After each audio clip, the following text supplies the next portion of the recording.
తొమ్మిదవ వారం nominations full ఫైల్లో జరిగింది కదా. ఈ 9వ వారం నామినేషన్స్ బిగ్ బాస్ అయితే బొమ్మల టాస్క్ రూపంలో అయితే పెట్టాడు.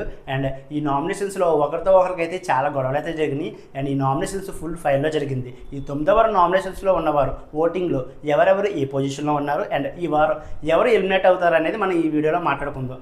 ఓటింగ్లో ఫస్ట్ పొజిషన్లో తనుజ, సెకండ్ పొజిషన్లో కళ్యాణ్, థర్డ్ పొజిషన్లో సుమన్ శెట్టి, ఫోర్త్ పొజిషన్లో సంజన, ఫిఫ్త్ పొజిషన్లో భరణి, సిక్స్త్ పొజిషన్లో రాము రాథోడ్ అండ్ లాస్ట్ పొజిషన్లో శ్రీనివాస్ సాయి. ఈ వారం డేంజర్ జోన్లో ఉంది. భరణి, రాము రాథోడ్, శ్రీనివాస్ వీళ్ళ ముగ్గురులో ఖచ్చితంగా ఒకరైతే ఎలిమినేట్ కానున్నారు. ఒకవేళ డబల్ ఎలిమినేషన్ అయితే వీళ్ళ ముగ్గురులో ఇద్దరైతే ఎలిమినేట్ కానున్నారు. నాకైతే సింగిల్ ఎలిమినేషన్ ఉంటుంది అనిపిస్తుంది. అండ్ నాకు తెలిసి ఈ వారం అయితే సాయి శ్రీనివాస్ అయితే ఎలిమినేట్ అయిపోతున్నాడు. అండ్ ఒకవేళ డబల్ ఎలిమినేషన్ ఉంటే సాయి శ్రీనివాస్తో పాటు రాము రాథోడ్ అండ్ భరణి వీళ్ళిద్దరిలో ఒకరైతే ఖచ్చితంగా ఎలిమినేట్ అవుతారు. నాకైతే సింగిల్ ఎలిమినేషన్ ఉంటుందేమో అనిపిస్తుంది ఈ వారం, చూద్దాం మరి. అండ్ సాయి శ్రీనివాస్ అయితే ఈ వారం అయితే ఎలిమినేట్ అయిపోతున్నాడు.